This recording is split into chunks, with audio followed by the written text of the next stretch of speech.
చాలా ఓకే. అయితే మనం ఇమాన్యుయల్ సేఫ్ గేమ్ ఆడాడు అనుకుందాం. ఓకేనా? అంటే టికెట్లు ఇమాన్యుయల్ దగ్గర ఉంచకుండా ఇది ఎవరికి కళ్యాణ్‌కి ఇచ్చాడు.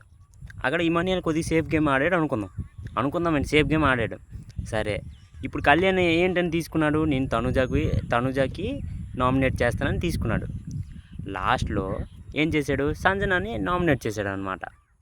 ఇప్పుడు ఇమాన్యుయల్ సేఫ్ గేమ్ ఆడుతున్నాడు అన్నప్పుడు ఇమాన్యుయల్ సేఫ్ గేమ్ ఆడాడు. ఓకేనా? ఇప్పుడు కళ్యాణ్ కూడా సేఫ్ గేమ్ ఆడినట్టే కదా. ఇప్పుడు కళ్యాణ్ ఎందుకు సేఫ్ గేమ్ ఆడుతున్నాడు అని ఎవరు అనట్లేదు ఎందుకు? కళ్యాణ్ కూడా సేఫ్ గేమే ఆడాడు అక్కడ. కళ్యాణ్ గురించి ఎవరు ఎందుకు మాట్లాడట్లేదు నాకు అర్థం కాలే. ఉట్టి ఇమాన్యుయల్ ఎందుకు సేఫ్ గేమ్ ఆడాడు అని నేను అడుగుతున్నాను అనమాట.